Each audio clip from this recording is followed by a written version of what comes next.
Hey guys, it's Jeff here. What's going on? Today I want to get off politics. I want to get off some other things. I want to talk a little Star Trek today. And I was watching a video, Truth or Myth, and he's talking about Deep Space Nine and was it the black sheep? And quite honestly, yes, Deep Space Nine was the black sheep of the Star Trek franchise. But you know what? It was a damn good black sheep to have been had. You know what? It's something that needed to be had, especially with TNG kind of pushing the fact of the end of the Cardassian occupation, the threat of the Borg. Deep Space Nine kind of had to happen, especially the way Starfleet militarized. Now, yes, I know the Gene Roddenberry purists are probably in the background screeching "Ree," and like this wasn't Gene's vision. Gene had nothing to do with this one. It's like, you know what? Pardon me. I think I feel a sneeze coming. Yeah. Sorry, folks. Oh, that hurt. Oh, yeah. Sorry. Trying to see if I had another one in there, kids. I don't look like it. Anyways, I think that, like I said, Deep Space Nine was the show that needed to happen. And to have a ship like the Defiant, where it basically showed the Federation was like, look, we want to be explorers. We want to do, the great golden thing that Gene set out to do. And they did a lot of episodes with that. But the Defiant was also a concession of the reality. There are bad people in this galaxy that want to do a lot of bad things. And sometimes we need a ship strong enough to kick them in the face and tell them, no. And that was the great thing about Star Trek First Contact and beyond, especially when facing that next Borg cube and, Deep Space Nine and Defiant, and showing at the beginning of the war, we have what Lore Reloaded call the Golden Age ships and the more peaceful, we want family, yada, yada, yada. And the transition to back to, we are the defender, as much as we are explorers, we are also the defenders of the Federation. We're also, we have to quantum leap and go beyond what we are. And to see the Federation fleet at the end of the Dominion War and beyond of what ships are being built, like Akira's, Defiance, putting out the Prometheus and Voyager, which is coming pretty much the tail end of the Dominion War. Sabers, Steam Runners, hell, even Nova Clashers. Basically, the more futuristic, more thoughtfully designed ships that came out of the end of the Dominion War. But Starfleet still built them to be multi-purpose of, they can be tooled up for war in a hurry, but still can have all those tools of war taken out and a bunch of exploration stuff put in. Take Saber class, for example. That thing could have been loaded up for a heavy torpedo boat and then turned right around, had all its tactical systems stripped out, modularly put in a bunch of science stuff, and set off on a science exploration mission. That's the great thing about how Starfleet quantum leap and revolutionized their ships. And now have a fleet coming out of the Dominion War that you don't want to mess with. But on the other hand, could still do the more mundane, peaceful missions, but definitely got rid of that historically, as I recall, stupid decision of, hey, let's put families on a Starfleet ship that can go into harm's way. You think, this was a great idea! Yeah, Wolf 359 changed that stuff.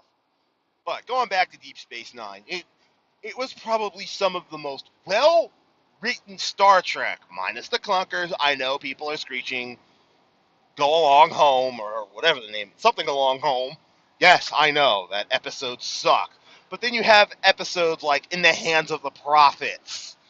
You know, you know, the season 5 ending of the fall of Deep Space Nine, and them going off to fight the war and retake. I mean, so many greatly crafted things, so many character arcs. Like Cisco himself. Cisco is my favorite captain because he has a complete arc.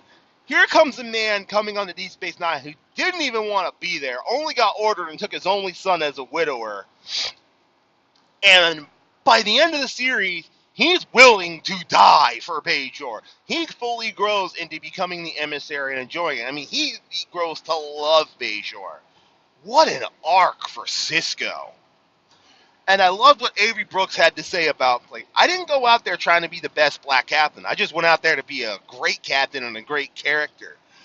And it was great to see a Star Trek series explore the murky gray that lies in between black and white. Like, For the Uniform is still one of my favorite Star Trek episodes of all time, where Cisco basically poisons a planet to catch Eddington. And basically plays the villain of all villain Star Trek captains, because he basically realized, I can't win this by being a good cop. It's time to become the bad cop and show Eddington who he's really dicking with. And then to have Eddington come back the way he did when he died to save the remnants of the Maquis with Cisco of all people was brilliant. And plus, like I said, that was also said, great characters. Garrick, oh my God, was such a great character. Anytime we got Garrick was a good time. In the pale moonlight, having Cisco and Garrick play off each other like that was freaking gold. I wish they went to that well more between Garrick and Cisco. Gul Dukat, oh my God, what a villain. What a well-crafted, great villain who becomes so dynamic.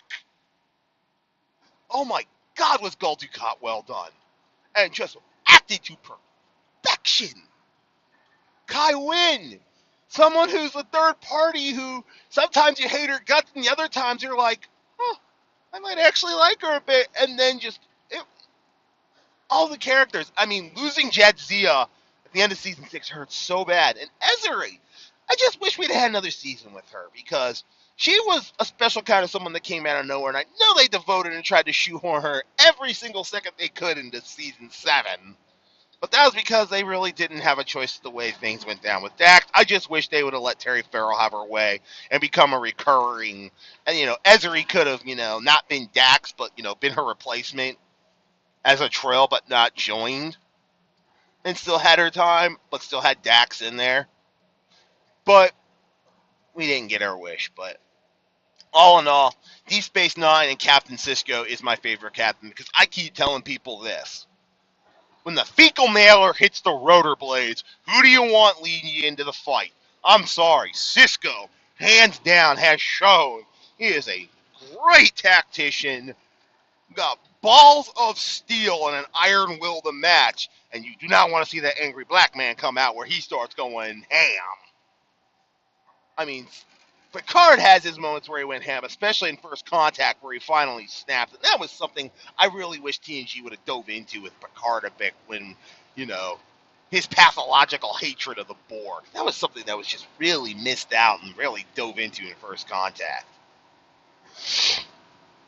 But, no, I mean, even Kieran Reese, who I really didn't like at the beginning, by the end of the series, I was like, everybody! I mean, her payoff with Odo, brilliant! I mean, so much good writing with great people to play the characters. Hell, Nog being the first Ferengi to go into Starfleet. That was handled so well. Though, there was one problem I had, and that was with the episode Valiant. Nog should have taken command because he's the actual commissioned officer. He should have looked right at that young captain cadet and been like, "You're the cadet, I'm the commissioned officer. This ship is now under my command. We're going back to Starfleet. You're done playing games out here with a ship that's sorely needed for the war effort. You're done playing cowboy. We return to Deep Space Nine. Aye, sir. Okay, really, aye, sir." But anyways, those are my general thoughts on Deep Space Nine. And Voyager, I mean, watching Deep Space Nine and you watch Voyager, and you just look at, the chances Deep Space Nine took, and you just really wish Voyager took more chances like that. Because Voyager probably could have been my favorite series had it had the guts to go places it didn't go. I mean, we saw brilliant sparks of it with stuff like Year of Hell and Equinox. That should have been par for the course for Voyager. Instead, those are like a high nose to show what it was really like to be out on the edge, and, morality gets pushed to the breaking limit. At least with Deep Space Nine, they had to guts, especially like in the episode In the Pale Moonlight, to push that morality, and a captain who was, yes, I lie, I cheated, I steal, hell, I condoned murder to bring the Romulans into the war to save the Alpha Quadrant. And you know the hell of it is, I'd do it again. Because our backs are up against the wall, and morality is a great thing when you have the luxury for it, which is why, as much as I detested what Captain Ransom did on Voyager, I totally understood it. And Janeway should have shown a little more sensitivity to that, even though she was right to lambast him for what he did, because murder's murder. Well, let's not be wrong here. But when pushed to survival versus principle, shit gets real gray in a hurry. And it was nice when sometimes that gray morality was pushed a bit. But anyways, those are my thoughts. Those are why I wanted to talk a little Deep Space Nine with y'all. And if you haven't seen it in a while, or you got to season 2 and you couldn't watch it, do yourself a favor. If you don't want to watch seasons 1 and 2, even though they set up amazingly what happens in season 3 and beyond, just start from season 3 and work your way up.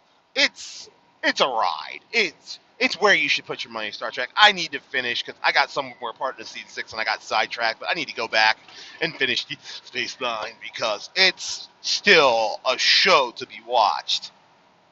But anyways, those are my thoughts on my favorite Star Trek series and some of the other Star Trek series that, could have been, but just weren't up to that measure.